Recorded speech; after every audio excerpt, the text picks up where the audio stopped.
tamam. Koulou koulou tamam. Hello YouTube, j'espère que vous allez bien. Moi ça va pas bien YouTube, je vous le dis tout de suite. On en discutait sur Twitch, là, on en discutait avec les gens. On a une chaîne qui monte en abonnés, 324 000, merci beaucoup, c'est gentil. Non, pas d'applaudissements, c'est gentil. Comment ça on fait des 1500 vues, 2000 vues? Là, ça a chuté fort. Plein de gens me disent, mais je vois pas, moi je suis abonné pourtant. Alors qu'est-ce qu'il faut faire pour y remédier? Pour pas qu'on s'affiche? Pour pas qu'on s'affiche face à tout le monde. Ma daronne, avant, elle nous disait, je veux que vous soyez bien habillés parce que je veux pas qu'à l'école on dise que vous êtes négligés. Là, c'est pareil, les enfants. Il faut qu'on soit bien habillés. Il faut qu'on ait 20, 30, 40, 50 cas par vidéo pour qu'on soit, tu vois, hein, qu'on commence pas à nous dire, ah, le short, il est troué. Donc, il faut activer la cloche, exactement. Rodronoa, Onrolimagne, activer la cloche. Il faut faire un son. On va faire un son qui va s'appeler Activer la cloche. Bienvenue dans CKR. Oh oui, oui.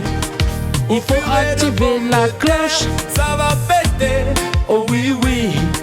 Il faut activer la cloche. T'es dans CKR. Ça grande. Attends, c'est quoi ton plat préféré? Ici, ça rigole pas avec frontières. Ça va dire les termes. C'est le rougail saucisse. De la station thermale.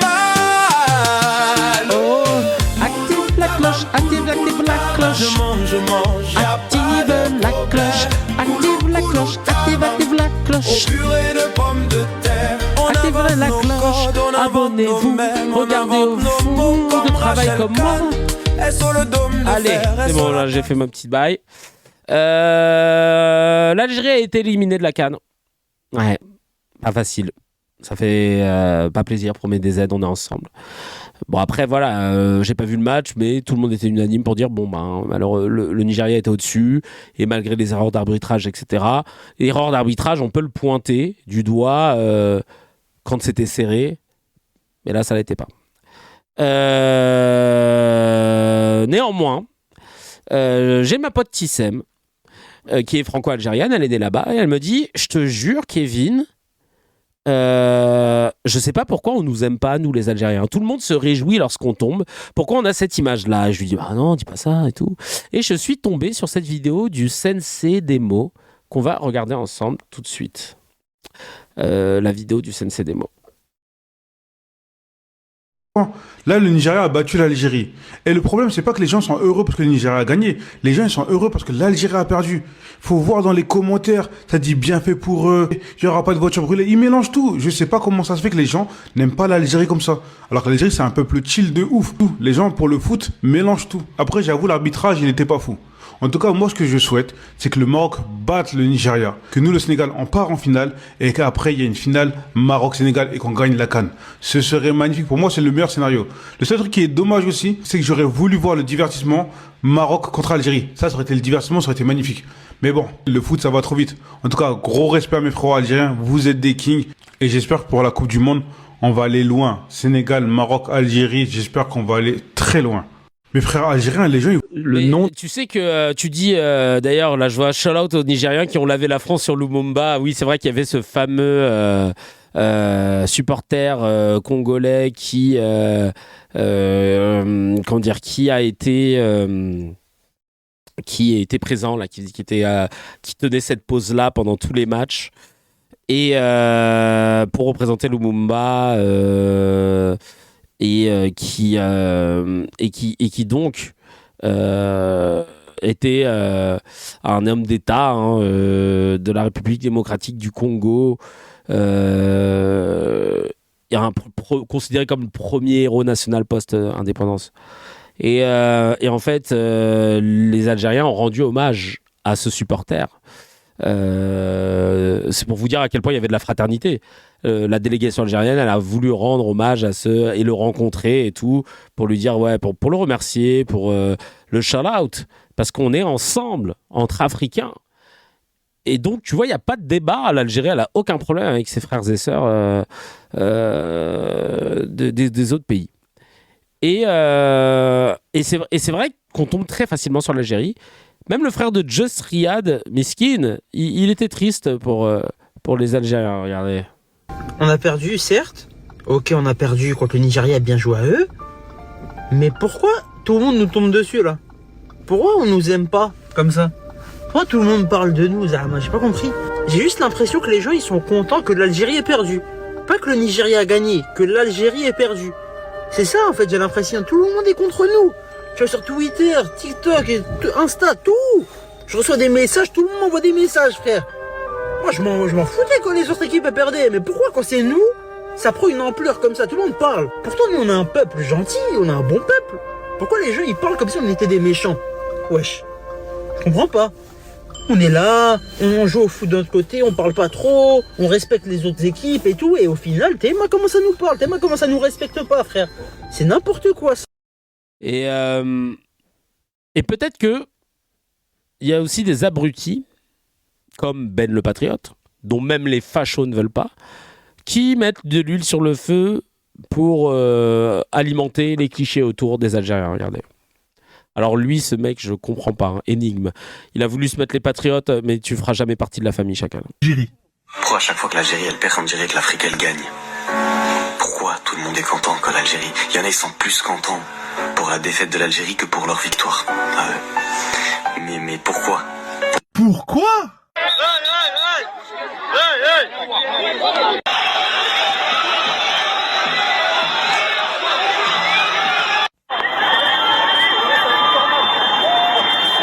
Tu te demandes encore pourquoi? Tu sais, il a mis des images, on n'a même pas le contexte, on sait même pas de quelle année ça date, et le mec il dit...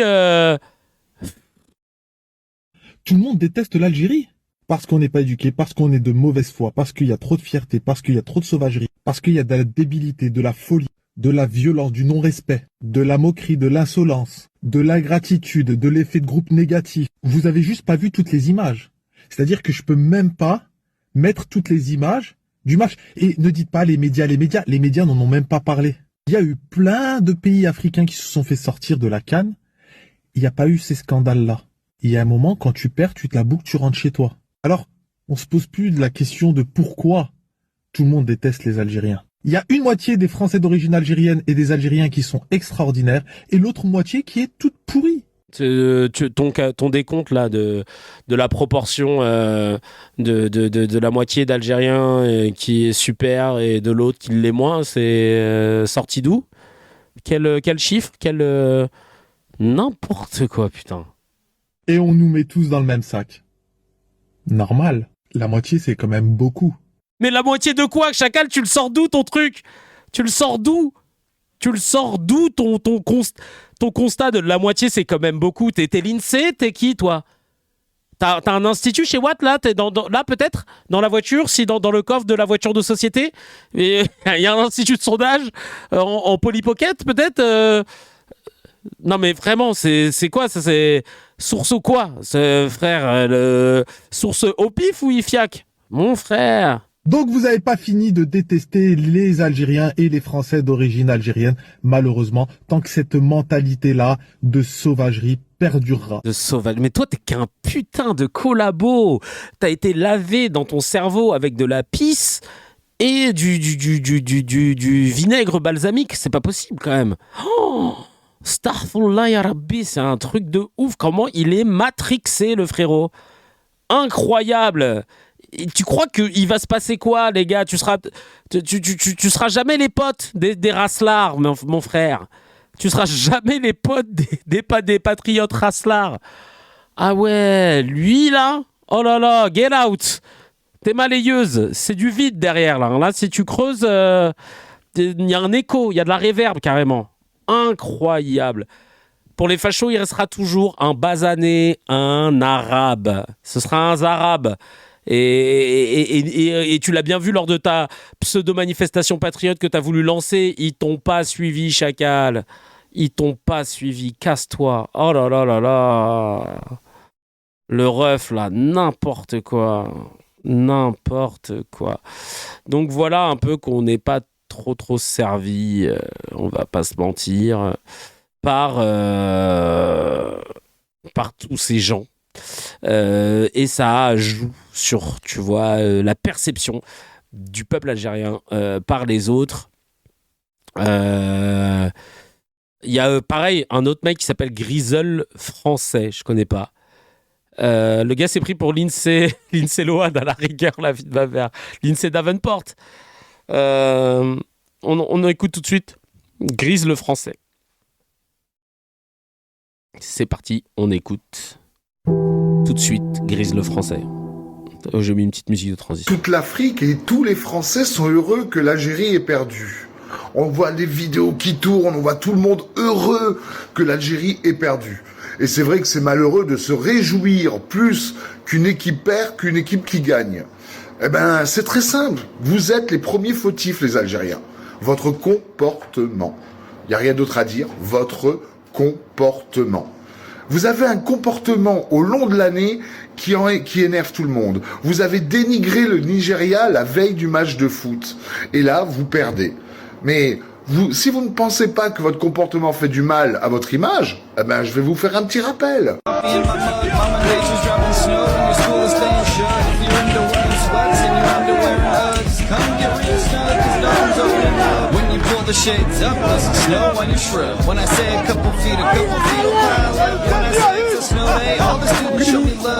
Merci le Nigeria. Merci infiniment. Et vous les Algériens, la prochaine fois, faites attention à votre image, tout simplement. Pourquoi toute l'Afrique et tous les Français? Tout simplement. Il nous a mis une image des abrutis. Il y a un drapeau algérien. Ils montent sur un sympa de Noël et ils sont contents. Des abrutis. Ouais, tu fais pas ça. C'est pas le lieu ni l'endroit. C'est pas frère, c'est pas de l'acrobranche. Les gars, ils ont cru que c'était de l'acrobranche. Mais il y a des branches, frère. Moi, on m'a dit, je voulais faire de l'acrobranche. C'est des abrutis. T'as sorti une vidéo chacal, ça te suffit pour dire voilà pourquoi il faut détester des gens parce qu'ils parlent trop, parce qu'ils font n'importe quoi. Une vidéo, tu discrédites tout un peuple.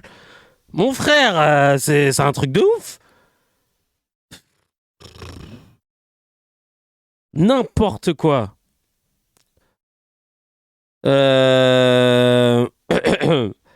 Vraiment, 7 neurones dont 2 RTT. Je vois que sur YouTube, là, ça commence à papoter. Vous me dites s'il y a des gens qu'il faut dégager. On veut des débats sains. Tout le monde a oublié le Maccabi Tel Aviv, je te jure. Parce que cette équipe, elle est quand même hard. Elle est quand même pimentée. À chaque fois qu'elle se déplace, ils font des dingueries. Bref. On a quoi d'autre? Arrête, c'est toujours comme ça. Non, je refuse de rentrer dans cette essentialisation. Carrément, il a chanté. Attendez, il y a encore une autre vidéo du même gars. Attends, on va regarder ça. Soudain j'ai vu passer des soies sauvages. Elle s'en allait vers le midi, la Méditerranée. Par-dessus les clous, soudain j'ai vu. Ah oui, en fait, il est juste Raslar, en fait. Lui, c'est le faf de TikTok. Ah bon? Ah, d'accord. Ah oui, d'accord.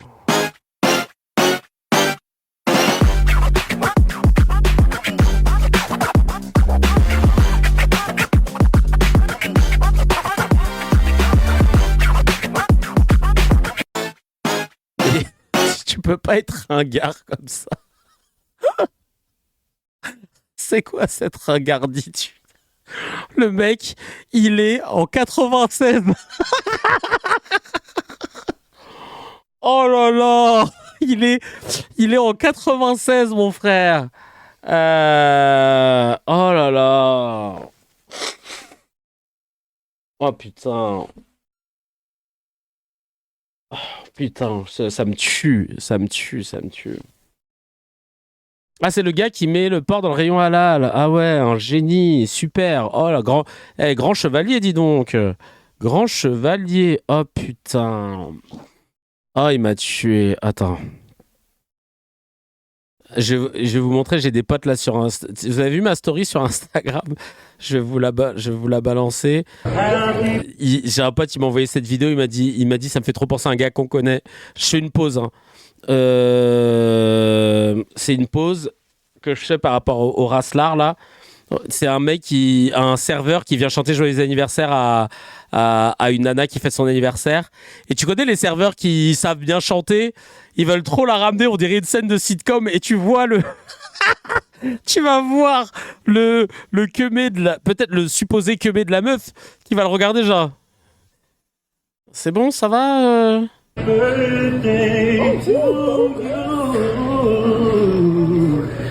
Happy birthday to you. Il a le seum, le Renoir. Dear Maddie, happy birthday.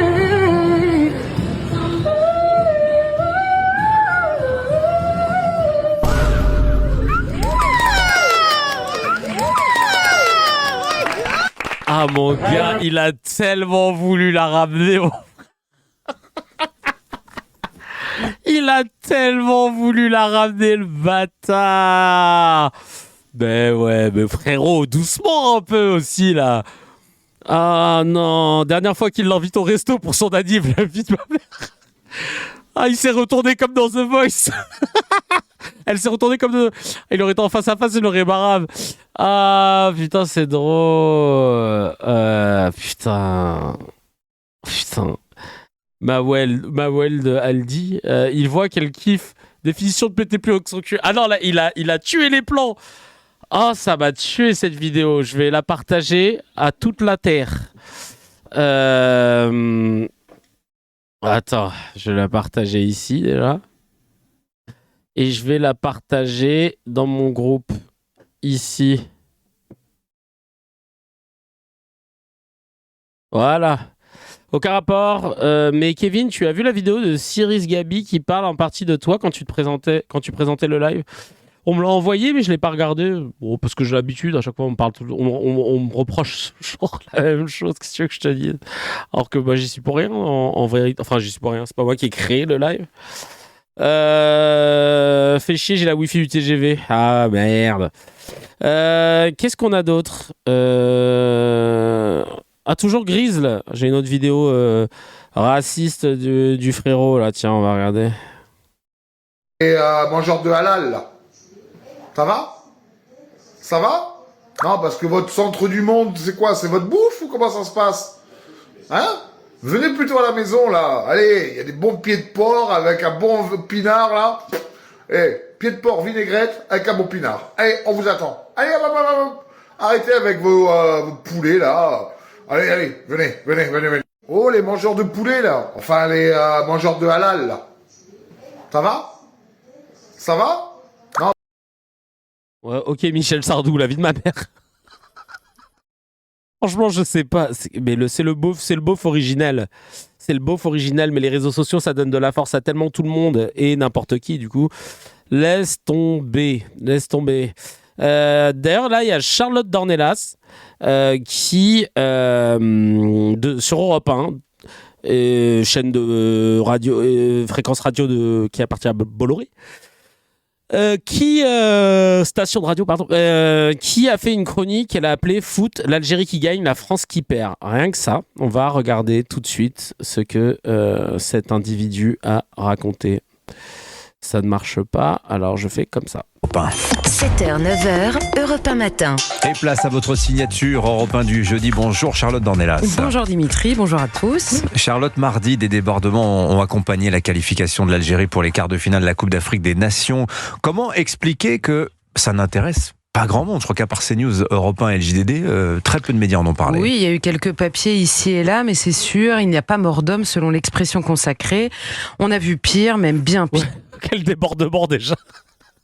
Il part du principe qu'il y en a, il vérifie même plus maintenant. Et nous pourrions donc décider que tout cela n'a pas grande importance. Ou alors, nous nous mettons 2 secondes à la place des forces de l'ordre, appelées encore une fois. Tu tiendrais pas 1 minute face à Charlotte, mon loukoum tagine. Tu tiendrais pas une minute, oui, parce qu'elle me casserait les couilles tellement elle est con. Ouais, c'est vrai. Non, c'est vrai, là-dessus. Des passants inquiets ou des riverains excédés, en reconnaissant que cette liesse algérienne que certains transforment systématiquement en casse devient insupportable. On s'habitue en général d'autant plus qu'on n'a pas à le supporter, mais certains n'ont pas le choix. Parce qu'il y a des incidents qui se répètent avec un peu plus de constance que ces épisodes neigeux pour C'est une tapisserie que elle a acheté son pull chez Saint-Maclou, la lesquels cousine. personne n'a hésité à demander des comptes à l'État. C'est désormais une tradition de plus. La Coupe d'Afrique des Nations, lors de certains matchs, provoque des débordements dans de nombreuses villes de France. Débordements qui ne seraient d'ailleurs pas tolérés dans les pays concernés par cette compétition. La liste devient banale, c'est vrai. À Lyon, la police bloque la circulation, envoie de la lacrymo et tente la dispersion. À Toulouse, des véhicules sont incendiés. À Paris, la station Barbès est carrément fermée. Ici et là, des tirs de mortier d'artifice contre les forces de l'ordre. Pourquoi se priver ? À Lyon, certains se filment même en train de réclamer l'ouverture des frontières pour, je cite, qu'on puisse niquer les Marocains et rajouter aussi les Juifs. Alors on a connu réactions plus vives sur des... Raconte là ? Qu'est-ce qu'elle raconte ? Je comprends pas. Petite phrase de moindre portée, mais désormais tout passe jusqu'au prochain match. Il y a eu aussi ce sapin escaladé à Marseille. Absolument. Alors, les différentes préfectures concernées ont réagi, certaines ont même anticipé ces rencontres, mais dans une relative indifférence. Pourquoi ? Je ne pense pas être la seule à On a couvert la Tour Eiffel pour la protéger, je te jure. s'assurer que chacun prenne pour une information normale le fait que la préfecture lâche des dizaines de milliers de policiers dans les rues. Barbès fermée, pourquoi ? Décision des autorités. Grave, la station, elle avait que dalle. Pour le Nouvel An, le 14 juillet, la Coupe du Monde ou un match du PSG. Mais alors quand cela concerne une compétition qui n'engage ni notre pays, ni même notre continent, cela devient franchement ahurissant. Et tout reste discret, feutré, personne ne fait trop de vagues et les dépêches sont rares. On n'ose pas trop, ça concerne des supporters algériens, c'est déjà compliqué, c'est peut-être pas la peine d'en rajouter. Et puis encore une fois, on a connu pire. Mais que révèle exactement cette inhibition dans... Déjà, le problème, c'est pourquoi il y a un sapin le 12 janvier. J'adore quand les gens ils prennent les problèmes avec beaucoup d'ironie. Un pays capable de polémiques incessantes sur un geste, un mot, une phrase partout et tout le temps. Une gêne qui se transforme en injustice crasse. De quoi a-t-on peur exactement ? De faire le jeu de, on ne le fait que mieux en taisant une réalité qui saute aux yeux de tous. De faire des amalgames, mais le pire amalgame consiste précisément à dénoncer ce qui doit l'être, sauf lorsque cela concerne tel ou tel. Cela voudrait dire concrètement qu'on accepte pour certains ce que l'on refuse à d'autres, en considérant qu'on ne peut... Ah bah tiens, justement, on en parlait tout à l'heure. Combien de fois t'en as parlé, toi, du colis piégé reçu de Manuel Bompard et versus le jaune d'œuf de Bardella, tiens, parce que tu le disais justement, là, l'amalgame, c'est de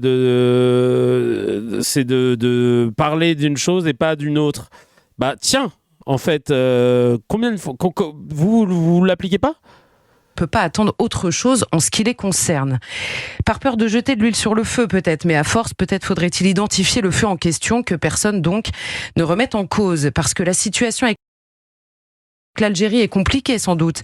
Cela voudrait dire que par peur d'une relation diplomatique exécrable, quand elle met chez Europe 1, elle a une DA de mamie. Elle met les lunettes, elle met des tapis sur ses épaules, elle met un chandail, elle s'habille en chandail. Là, dans sa poche, il y a des Werther's originales. Elle les distribue après. Nous traitons différemment des citoyens ou étrangers, pourtant soumis à la même loi française. C'est plus qu'inquiétant. Mais doit-on forcément réagir à chaque fois, Charlotte ? Et surtout, que dire de plus ? Il ne s'agit pas de réagir par amour de la réaction, mais pour que cela change. Ces comportements qui traduisent une défiance, une provocation, une sécession d'appartenance ou de cohésion, a de quoi inquiéter la France. Il serait normal qu'elle réagisse et qu'elle trouve le moyen, même s'il est difficile à trouver, de dire stop. Mais le constat ne s'arrête pas à ces débordements. En quelques jours seulement, nous constatons une apathie générale préoccupante sur notre état, ou plus exactement sur notre vitalité. À Marseille, le corps d'un ado de 17 ans tué par balle est retrouvé dans une voiture calcinée. Dans les Yvelines, un homme est blessé au couteau dans le RER. Allez, c'est parti pour... je prends des faits divers à gauche, à droite, et je vais essayer de créer une angoisse. À Alès, un ado de 15 ans est blessé par balle à proximité d'une cantine scolaire. À Nantes, 2 gamins de 14 et 16 ans sont battus avant de devoir creuser leur propre tombe. À Nice, une trentaine de gamins empêchent une opération de police. Et la liste est encore longue. En quelques jours... Pas de contexte, on sait pas... juste elle balance les trucs et ça y est. Seulement. Alors c'est vrai, on ne sait plus trop... Une cantine halal, elle a oublié de préciser.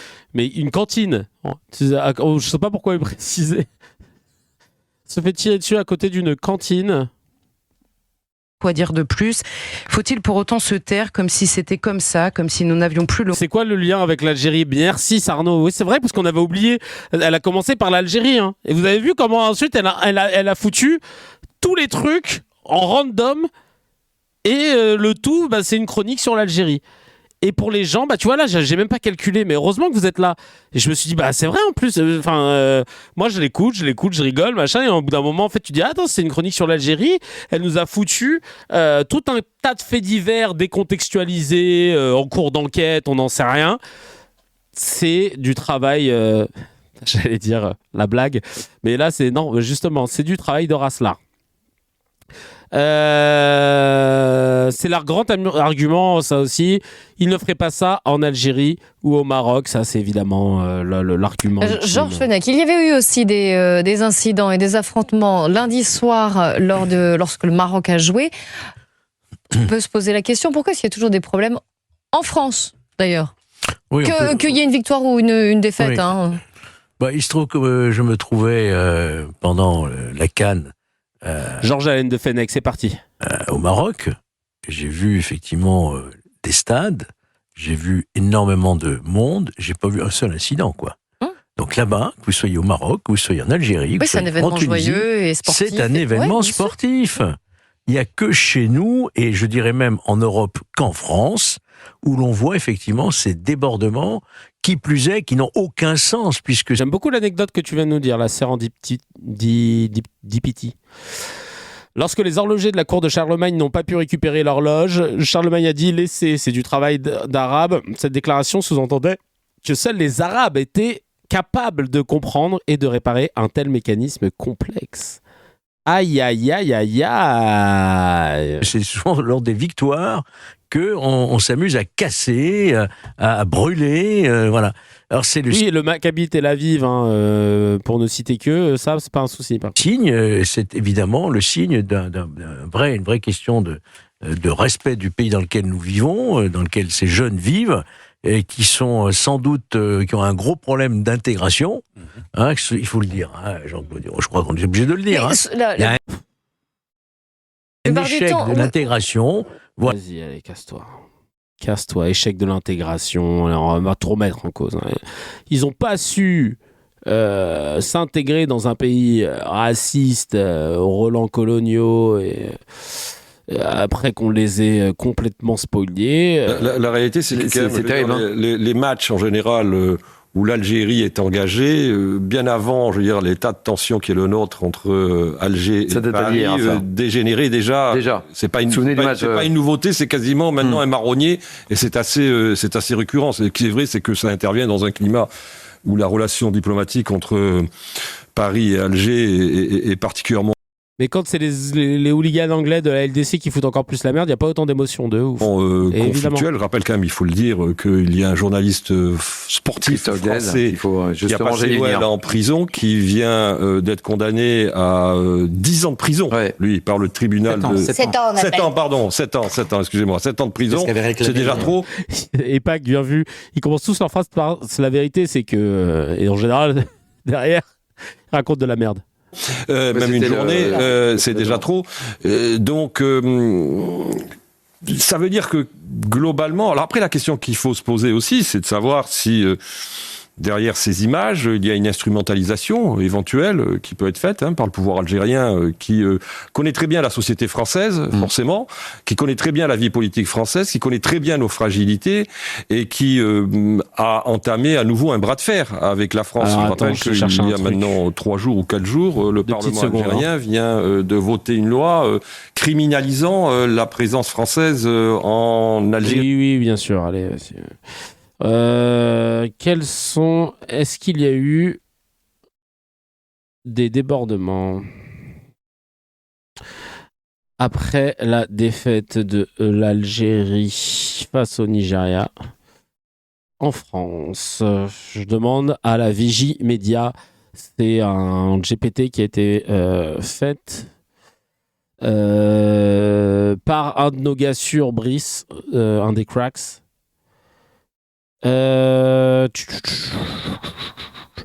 Après match tendu au Maroc, dans les tribunes et sur le terrain, des échauffourées ont éclaté. Des incidents avec le staff, les joueurs, ça arrive aussi avec n'importe qui. En France, interpellation. Selon certains médias, au moins 12 personnes ont été arrêtées en lien avec ces incidents. Des dégradations de matériel urbain et de troubles à l'ordre public ont également été évoqués dans des vidéos et de bilans non officiels diffusés sur les réseaux. Et la seule source qu'on a, c'est le JDD, qui parle de tensions et violences urbaines signalées dans plusieurs villes françaises. Mais il n'y a aucune autre source qui corrobore les faits. Voilà. Donc c'est à la marge, c'est un épiphénomène. C'est notre Vigimédia, elle est entraînée pour nous sourcer en faisant des revues de presse. Voilà, c'est un petit outil qui est pas mal. Alors après, on pourrait chercher encore plus longtemps. Hein. C'est juste là pour avoir une première vision, tu vois, une première version, un premier élément de réponse, des bribes du moins. Et maintenant, le maestro Pascal Praud qui va nous parler de l'Algérie. Attention, c'est parti, ça va être super. Allez, des images, et c'est vrai que la presse française, souvent j'en parle, le matin hélas, et c'est une des raisons pour laquelle CNews est écoutée, la presse française choisit les sujets qu'elle veut traiter et ignore d'autres sujets. Et ça c'est exactement ce que vous faites tous les matins, hein, rassurez-nous. Lorsqu'à Lyon, la police bloque la circulation, envoie de la lacrymo et tente la dispersion. Lorsqu'à Toulouse, des véhicules sont incendiés. Lorsqu'à Paris, la station Barbès est carrément fermée. Ici et là, des tirs de mortier d'artifice contre les forces de l'ordre. Eh bien, voilà ces images, vous ne les voyez nulle part. Alors, bien sûr, la petite bourgeoisie intellectuelle, culturelle qui gouverne ce pays, elle n'est pas confrontée à cela. Elle vit dans des quartiers où elle n'est pas en prise directe avec cela. Parce que c'est toujours les quartiers les plus défavorisés qui doivent subir ce qui se passe. Et on s'habitue que la CAN, je le répète, qui est une compétition extraterritoriale qui se passe à des milliers de kilomètres mortiers d'artifice contre les forces de l'ordre, eh bien, voilà ces images, vous ne les voyez nulle part.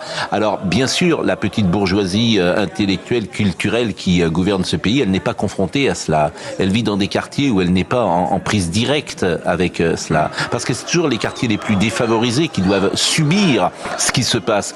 Et on s'habitue que la CAN, je le répète, qui est une compétition extraterritoriale qui se passe à des milliers de kilomètres de Paris, il y ait ce type de débordement. Et personne ne dit rien dans la presse et tout le monde trouve ça normal. Pour les raisons que vous connaissez, bien évidemment. Des images terribles.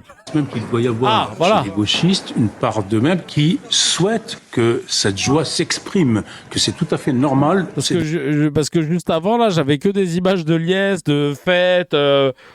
Mais tu sais, j'étais en train... des images terribles de ces jeunes qui... Regardez, personne n'en parle. C'est insupportable. Personne ne parle de ça. C'est un insupportable fléau. Alors...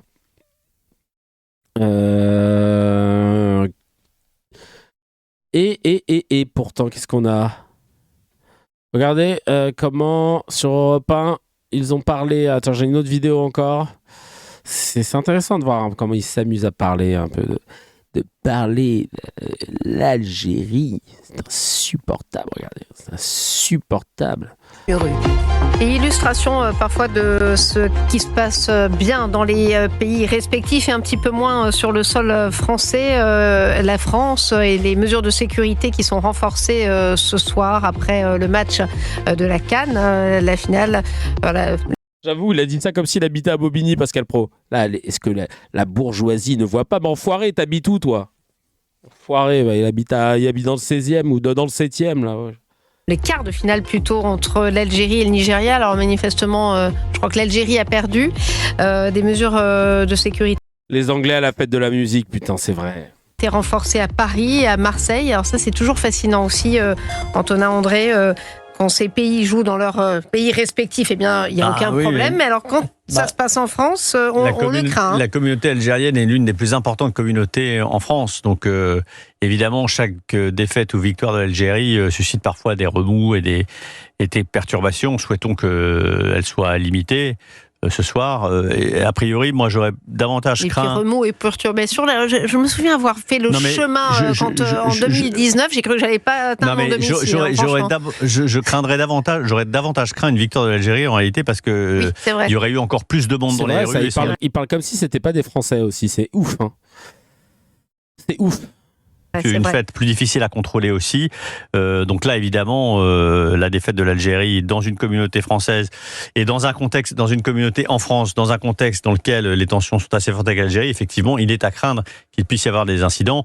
Espérons qu'ils soient les plus mineurs et les plus réduits possibles. Alors, l'Algérie, je crois, a perdu. On a évité quand même contre les Nigérians. On a évité une finale Maroc-Algérie qui aurait pu être tendue. Qui aurait pu être tendue, y compris d'ailleurs sur place, puisque la fracture du Sahara, la question du Sahara, était évidemment toujours prégnante entre les deux pays. Elliot Maman, vous regardiez un petit peu le score. Non, mais moi, c'est vrai que je me suis dit... très beau match. Les Nigérians ont très bien joué et c'est une équipe offensive qui est très, très réjouissante à voir jouer. Et le gardien de but de l'équipe d'Algérie, qui est le fils Zidane, n'a pas été excellent, il faut bien le reconnaître. Ouh là, alors vous attirez des problèmes. Ils ont été payés d'ailleurs, vous avez vu cette polémique Ils ont touché une prime, je crois, les Nigérians. Les joueurs nigériens, non mais ils ont failli pas venir parce qu'ils n'étaient pas payés. Il semblerait que le ministère des Finances nigérian... Après ça, on s'en fout, mais... C'est ouf, hein, ce truc, l'incident comme ça. Alors que malgré la défaite, les supporters algériens dans le stade, ils ont nettoyé les tribunes, voilà.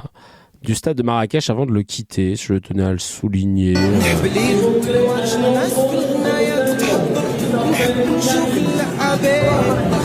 Et c'est pas la seule équipe à avoir fait ça d'ailleurs. Regardez-moi ces sauvages de supporters algériens. Regardez-moi là, ils marchent, ils montent sur les sièges avec leurs pieds pour ramasser les ordures et les mettre dans des sacs poubelles. Ah là là, c'est jamais vu ça. Ça, par contre, on les montre pas, ces images. Hein. Non, ça, c'est pas Hollywood. Ça. Ils ont fait ça pour la vidéo, après, ils ont arrêté, ils ont tout remis par terre. Et d'ailleurs, je suis tombé pour finir sur une vidéo qui parle de pourquoi on voit les Algériens comme un peuple énervé. Je trouve ça ultra intéressant. J'ai pas le nom du gars si vous l'avez, parce que là, la vidéo, je l'ai retrouvée, mais sur le compte de quelqu'un, qui n'était pas la personne qui prend la parole. Et j'ai trouvé ça super intéressant. On écoute tout de suite. Oh, les Algériens, quel peuple de nerveux, toujours énervé, toujours zèbre, toujours sanguin, ceux-là. Bref, vous voyez cette information qu'on a propagée dans l'imaginaire collectif comme étant une vérité, elle n'est absolument pas vraie, du moins pas entièrement. En fait, on aime trop dire, les DZ, ils ont le sang chaud, c'est des nerveux, ils sont impulsifs, végétaux, etc.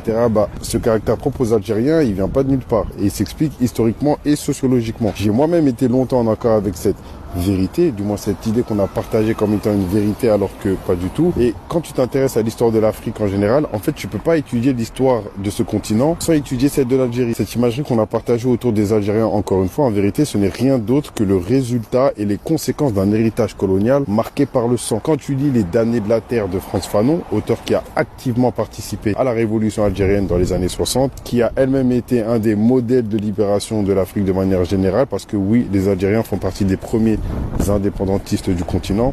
En lisant ce livre, tu te rends compte que on te parle du côté sanguin des Algériens comme une colère injustifiée qui n'aurait aucune origine sociale ou historique et qu'elle serait juste dans leur nature alors qu'en vérité elle est dans leur histoire. Il y a un passage qui permet un peu d'expliquer tout ça où Fanon dit, je cite, « La première chose que l'indigène, l'Algérien, apprend, c'est à rester à sa place, à ne pas dépasser les limites. C'est pourquoi les rêves des indigènes sont des rêves musculaires, des rêves d'action, des rêves agressif. Je suis tombé sur un article aussi très bien écrit d'Esprit Soumoud, je vous mettrai le lien et pour ceux qui veulent vous passerez un DM, qui en parle comme une mémoire qui n'a en vérité jamais eu droit à la parole. En 61, dites-vous, on attèche des Algériens dans la Seine. Zéro procès, zéro excuse, nada. En fait, comment vous dire, c'est pas que les Algériens c'est un peuple de sanguin ou violent, c'est ce qui leur est arrivé dans l'histoire qu'ils l'étaient. Ce caractère propre et fier qu'ils ont, c'est juste le résultat de l'histoire, encore une fois, d'un peuple longtemps dépersonnalisé, infantilisé, opprimé, rejeté, déshumanisé, aliéné, etc. etc. Tu ne peux pas, après avoir traversé tout ça pendant des décennies et des décennies, et ensuite reprocher à cette descendance de manifester une personnalité trop impulsive. Et le tout sous prétexte qu'elle n'est pas en accord avec des normes fixées par les descendants de ces mêmes oppresseurs. Moi, je suis des Z. Mes parents, ils me racontent leur histoire. Mes grands-parents aussi. Je vais développer le même caractère, les gars, je vous dis la vérité. Arrêtez de croire que les colonies, c'était il y a 1000 ans. Il y a une scène très intéressante dans la série The Boondocks. Pour ceux qui l'ont pas vu, c'est un banger. Je vous conseille d'aller la regarder. Huey Freeman, un des personnages principaux, dit, je cite, « Je n'ai pas de patience envers l'homme blanc qui tente de nous apprendre à comment répondre à l'oppression tout en le confortant dans ses propres privilèges. » Il n'y a aucun monde logique où on peut demander à l'oppressé de canaliser ou de pacifier sa réponse à l'oppression. Ça n'existe pas, les gars. Les mêmes qui vont décrire ce caractère soi-disant propre aux Algériens sont les mêmes qui vont se plaindre que les banlieusards et les jeunes de quartier brûlent des poubelles et saccagent tout quand un cop est capable d'allumer un gosse et repartir avec le million. Quel choix de réponse existe-t-il réellement quand la passivité elle-même est punie par la violence et par le sang? Cette attitude de nerveux et de sanguin qu'on aime bien décrire des Algériens, c'est juste la libération d'une colère transmise d'une génération d'oppressés à une génération qui refuse de revivre des schémas pour lesquels ils n'ont jamais obtenu ni excuse ni réparation. Cette fierté qu'on perçoit comme mal placée, c'est la manifestation d'une fierté passée qui, elle, a été bafouée de la plus violente des manières et qu'on retrouve aujourd'hui dans leur patriotisme, leur amour pour le drapeau et le fait qu'on soit capable de le voir à n'importe quel événement sportif ou n'importe quel match de foot, même si l'Algérie ne joue pas. C'est un peu leur manière à eux d'entretenir leur histoire et je vous parle en ça, je trouve ça lourd. Ouais, c'est trop un suceur, lui... Bah les couilles, c'est lourd. Donc non, les DZ c'est pas juste des nerveux fans de Vegeta et refuser de pousser la réflexion plus loin que cette affirmation absurde, c'est soutenir le regard de l'oppresseur tout simplement. Purée, j'ai soif. Allez, ciao. Oh les Il a dit les termes en direct de la station thermale, je n'ai rien à ajouter et je n'ai rien à ajouter à cette analyse. Il a cité en plus de ça du Fanon. Bon, espèce de couffard, tu nous casses les couilles. Allez, salut. C'est pas possible d'être énervé comme ça, là. Mais vraiment, voilà. Puis pareil, il y a un autre abruti dans le chat qui dit les Vietnamiens, pourtant, ils sont pas énervés. Mais ferme ta gueule aussi. Si c'est pour raconter, si c'est pour faire du whataboutisme, de dire, ouais, mais regarde, et pourquoi les Kanaks, ta gueule. Franchement, là, on n'a même plus envie de rentrer dans un débat. Si tu comprends pas, on s'en fout de ce que tu racontes si tu veux pas essayer de comprendre. Bref. Je pense qu'on ne peut pas minimiser la souffrance que c'est que d'avoir été sous le joug de la colonisation et qu'en plus de ça, derrière, on perpétue d'une façon systémique ton exclusion de la société et qu'en plus de ça après on te demande d'être calme, d'être sage, de te taire, de rentrer dans les codes et d'accepter que mettre les Vietnamiens compte comme argument ultime alors que même la communauté asiatique en France dit aux gens d'extrême droite d'arrêter de les utiliser pour pouvoir légitimer leur haine de l'immigration venue d'Afrique subsaharienne ou du Maghreb. Donc faut arrêter en fait. Ils ne veulent pas être instrumentalisés dans vos histoires. Non mais oui c'est clair. Et les Indiens d'Amérique on les entend pas. Non mais c'est une dinguerie. Tu as kiffé l'épisode, appuie sur abonne-toi, mets un petit j'aime et clique sur la cloche, ça fait plaisir. Pour voir l'épisode en entier, c'est sur la chaîne CKR Replay que ça se passe. Il y a le lien dans la description et évidemment l'épisode en entier est disponible sur toutes les plateformes de podcast, Spotify, Apple, Deezer.